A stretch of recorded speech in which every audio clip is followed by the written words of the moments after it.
Before we dive into today's gripping story, we want to take a moment to appreciate you, our amazing subscribers, new viewers, and the incredible community that makes Moonlight Tales by Samsy so special. Your likes, shares, and thoughtful comments mean the world to us, and we're beyond grateful for your support. If this is your first time here, welcome. You're in for a ride filled with drama, suspense, and unexpected twists. Don't forget to hit that subscribe button and turn on the notification bell so you never miss out on our latest stories. And of course, drop a comment below. We love hearing from you, and your support keeps us going. Now, sit back, relax, and let's dive right back into the story, because things are about to get even more intense. The next morning, she woke up with stiff legs and a swollen face.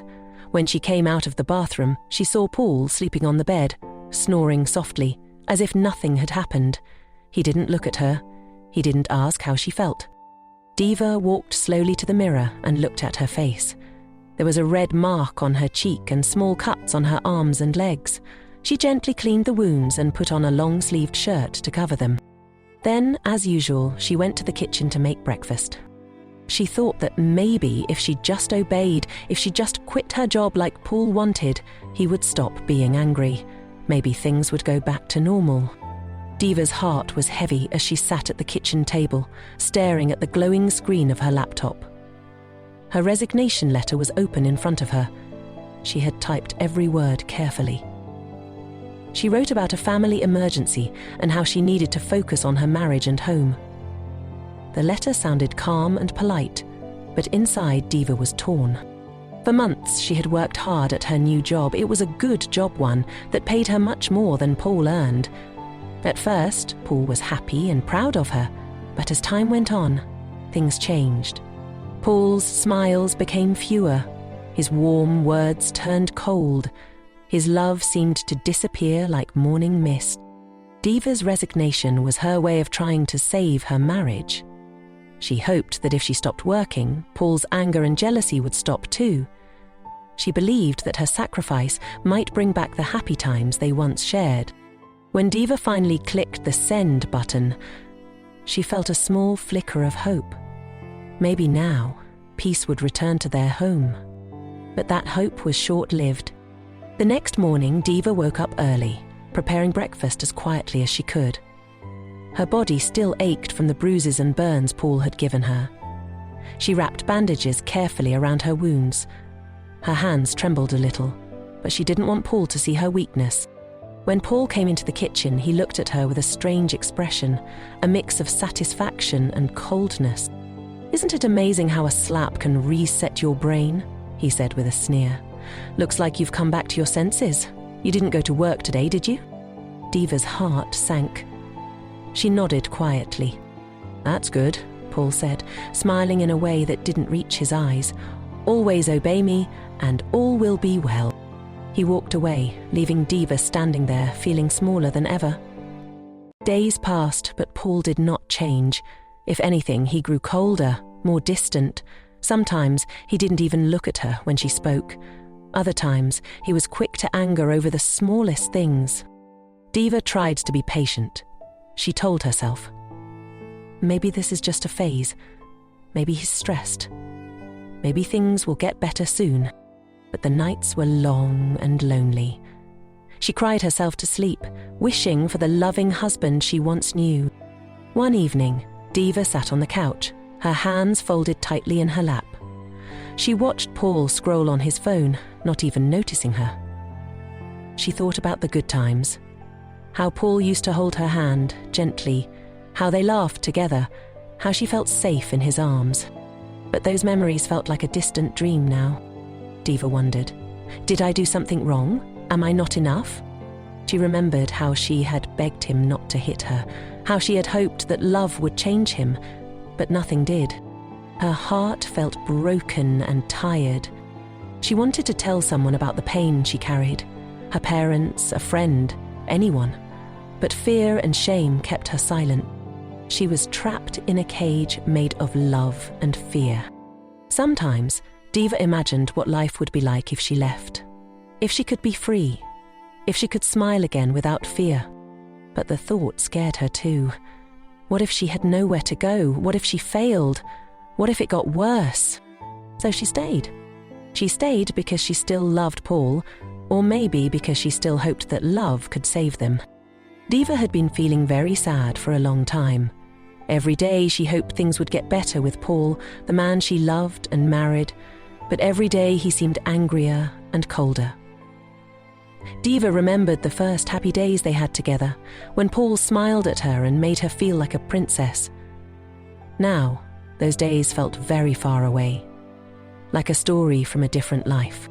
One quiet night, after Diva had taken a warm bath and put on her soft pajamas, she felt a little brave. She wanted to tell Paul how she felt. She wanted to tell him that she missed the way things used to be, that she missed the love they shared when they first got married. She walked slowly to their bedroom, her heart beating fast. The house was very still. The moonlight shone softly through the window, making everything look calm and peaceful. But inside Diva's heart, there was a storm. When she opened the bedroom door, she saw Paul sleeping on their big bed. His face looked tired and a little angry, like the worries of the day had not left him. Diva stood quietly beside the bed and gently touched his arm. Paul, she whispered softly, hoping to wake him without startling him. Paul's eyes slowly opened, and he looked at her with sleepy but sharp eyes. "What is it?" he asked, his voice rough and cold. Diva took a deep breath and sat down beside him on the bed. She tried to speak, but her voice was shaky. "I just wanted to talk to you about us." Paul sighed loudly and turned his face away from her. "Why did you wake me up? Don't you know some people need their sleep? I have to go to work early tomorrow. Can't you just leave me alone?" Diva felt a pang in her chest. She didn't want to bother him. She just wanted to say that she missed how things used to be, when they laughed and held hands. "I'm sorry," she said quietly. "I just want us to be happy again, like before." Paul looked at her with eyes that were no longer sleepy but full of anger. "Happy? You think this is happiness. You're just a useless woman who can't do anything right. Go back to sleep and stop wasting my time." Diva's eyes filled with tears. She had never heard Paul talk to her like this before. She wanted to explain, to tell him that she loved him and only wanted to help, but before she could say anything more, Paul suddenly pushed her hard. She stumbled back and fell off the bed onto the cold floor. The pain surprised her, but the hurt inside her heart was much worse. She looked up at Paul, who was now standing over her, his face full of anger. "Why do you always make things harder for me?" he shouted. "Why can't you just do what I say and be quiet?" Diva tried to stand up, but her legs shook. She held her hands to her chest, trying to calm the tears that were falling down her cheeks. "I just want us to be happy," she whispered. "I don't want to fight." Paul shook his head and walked away from her. He didn't say anything more. He left the room and closed the door behind him. The sound of the door closing was loud in the quiet house. Diva felt more alone than ever before. She lay on the floor for a long time, her body tired and her heart broken. She wondered how the man she loved had become so angry and cruel. She remembered the times when he used to hold her close and tell her everything would be okay. But now, everything was different. Diva slowly got up and walked to the bathroom. She looked at herself in the mirror and saw the sadness in her own eyes. She wanted to be strong, but she felt very weak. She wished she could run away and never come back. As she washed her face, she promised herself she would keep trying. Maybe one day Paul would love her again. Maybe one day they would be happy like before. But that night, as she lay alone in bed, Diva cried softly. She didn't know how long it would take for things to change. She only knew she was very tired of being hurt. Sometimes Diva dreamed of running away. She thought about packing a small bag and leaving the house forever. She imagined being free, smiling again and feeling safe. But then she stopped herself. Where would I go? What if I have nowhere to live? What if Paul finds me and gets angry? These thoughts scared her. A lot. Diva also worried about what people would say if she left. She thought, what will my family think? Will they blame me? What if my friends stop talking to me? She didn't want to lose everyone she cared about, so she stayed quiet, even though her heart was breaking. At night, when the house was very quiet, Diva cried silently. No one could see her tears. She felt like a small bird trapped in a cage, wanting to fly but not knowing how. She wished she had someone to talk to, someone who would understand her pain and help her be strong. But Diva was brave. Even though her heart was hurting, she kept going. She reminded herself that she was a good person and deserved love and kindness. She prayed every day for strength and for Paul to change. She hoped that one day they could be happy again, like they were when they first fell in love. Still, Diva knew deep inside that she couldn't live like this forever. She had to make a choice. Should she stay and hope for a better tomorrow? Or should she leave and find a new life, even if it was scary and uncertain? Diva didn't have the answers yet, but she knew one thing for sure. She wanted to be happy again. She wanted to smile without fear. And she wanted to feel loved, just like she once did. Diva was dying slowly, but not in a way that people could see. It wasn't cancer or any sickness the doctor could treat. It was pain, deep pain that lived inside her chest, in her bones, and behind her eyes. Every day she woke up and tried to smile. She cooked, cleaned, and played the perfect wife. But inside she was tired, very tired. Tired of pretending, tired of the shouting, tired of the beatings, tired of Paul. Paul was her husband, yes, but he had stopped treating her like one. He saw her like a slave, a nobody, something to control and shout at. He used his hands not to love her, but to hurt her. Each time he hit her, it wasn't just her body that broke, her heart cracked a little more. And yet, through all this, there was one person who refused to let Diva lose herself completely. Cora. Cora was not just a friend. She was like a sister. A voice of reason and a light in the deep, dark tunnel Diva had found herself in. They met back when Diva worked at the bank. They laughed together, cried together, and had dreams of growing old, still calling each other silly names. So, when Diva couldn't take it anymore, when the weight on her shoulders became too much, she called Cora. She didn't even plan the call. It just happened. One minute she was holding her tears in, the next she was on the phone crying like a baby. Cora listened. She was shocked. She didn't believe it at first. Paul, the neat, well-spoken man, beating Diva? No way. "I'm coming," Cora had said that day. And she did. She came to the house and looked at Diva like she had never seen her before. Tired eyes, faint bruises under makeup, weak smile, quiet voice. Diva was shrinking, fading, disappearing. Paul came in that day too, walked past both of them like they didn't exist and went straight upstairs. No hello, no smile, just silence and a heavy frown. Cora was mad. "Why are you letting this man treat you like a rag?" she asked. "He's still my husband, Cora," Diva replied softly. "Husband, my foot," Cora shouted. "You deserve respect, love, peace, not this." Diva begged her to lower her voice, but Cora was too angry. Not because Diva was weak, but because her strong, beautiful friend had been reduced to this, a shell. That's how it began. Cora didn't just listen and go home. No, she stayed. She showed up. She made it her mission to bring Diva back to life. It was a Saturday night. The house was quiet. Too quiet. Paul had passed out drunk on the couch, one hand still gripping his half-empty bottle of whiskey, the television flickering aimlessly in the background.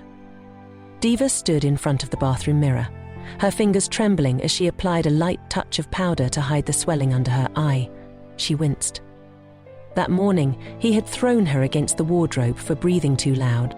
She wasn't supposed to leave. Paul had made that clear the last time she dared to ask. "You don't need friends. You have me, and that's enough." But tonight, Cora had begged her. "Just a few hours, Diva. Let's breathe, laugh, please. You need this." And for once, she agreed. She changed into a simple red dress. Nothing too flashy, nothing that would set Paul off if he somehow woke up and saw her. She slipped her phone into her purse, her heart racing as she tiptoed across the living room. 1 step, 2 steps. Paul groaned in his sleep, shifting. Diva froze. Seconds felt like hours. He didn't wake. She turned the knob slowly, opened the door just wide enough to slip out, and closed it just as quietly behind her.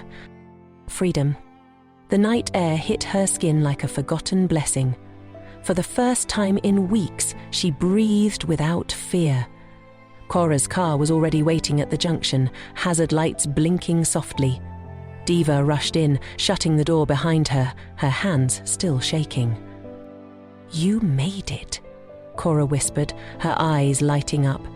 "Damn, girl, you look beautiful. Even if that bastard tried to break you, you're still glowing." Diva gave a weak smile. "Let's just go before I change my mind." They drove to a small lounge on the edge of town. Nothing extravagant, just peace, music, laughter, warm lights. People who weren't screaming, people who didn't slap love into you. For the first time in forever, Diva laughed. Cora got her cicada di Vidiovo. A mocktail. Diva hadn't touched alcohol in months. Not since the last time she did, and Paul nearly broke her ribs, accusing her of flirting with the bartender. They sat in a quiet corner, watching the world pass by. A guy even tried to talk to Diva. She declined politely, laughing at the idea of herself ever being wanted by a decent man again. That part of her, the part that believed she deserved good things, was long dead. But for those few hours, she felt alive. Then the clock struck 11:42 p.m. and the calls began. Her phone vibrated on the table once, twice, then 5 times. Paul, 5 missed calls. Paul, 1 voice message. Cora's eyes widened. "Don't pick it." But Diva's hands moved on their own. She listened to the voice note, holding her breath. Paul's voice was thick with anger. "Where the hell are you, Diva? If you think you can sneak out of my house dressed like a slut and embarrass me, you'll regret it. I swear to God, Diva, come back home now." Her stomach turned. "I have to go," she whispered. "Diva, no, I have to." Cora gripped her arm. "He's not going to stop unless you make him. Please, stay. Just 1 night. I'll drop you in the morning." But Diva had already stood up. The ride home was silent. Cora parked across the street and offered to walk her to the door, but Diva shook her head. "He won't touch me. He's too drunk." She was wrong. The door wasn't locked. He was waiting. She didn't see the slap coming. Her body hit the wall before she could even speak. The purse fell. Her phone skidded across the floor. "You think I'm stupid?" Paul snarled, dragging her by the arm. "You think I don't know what you've been doing, flashing yourself around like a cheap whore?" "No, Paul, please." His fist met her jaw. Everything went black. When she finally woke up, around 2 a.m., she heard it. A noise outside. At first, she thought it was just the wind. But then the gate creaked. Then came the voices. Rough, low, dangerous. She sat up, frozen. Before she could even move to shake Paul, the front door crashed open. 3 masked men burst in, armed, shouting, storming into the house like demons on assignment. Paul jolted awake, confused, tripping over himself as they dragged him out of bed. "Where's the money?" one of them yelled. Diva's mouth opened, but no words came. Her hands clutched her wrapper, trembling. One of the men grabbed her by the arm and yanked her off the bed. "We said, where's the money?" Paul was stammering, confused. "We don't have money in the house. I can transfer, please. I can transfer anything you want." They weren't listening. They wanted more than money. One of them pushed Diva to the floor and pointed a knife at her neck. "Your husband talks too much. Let's teach him a lesson." Paul's eyes widened. "Please, please don't touch her. Take anything, just leave her alone." But they didn't. Two of the men dragged Diva by the arms into the next room. She screamed, kicked, begged, but they overpowered her. Paul tried to rush at them, but the third man hit him across the head with a crowbar, knocking him out cold. What happened next broke Diva. They took turns, violated her, used her like she was nothing more than a thing, an object. Her cries went unanswered, her pain ignored. By the time they were done, she was a shadow. Her clothes were torn, her voice was gone. Her soul felt like it had left her body. It didn't kill her, but maybe death would have been kinder.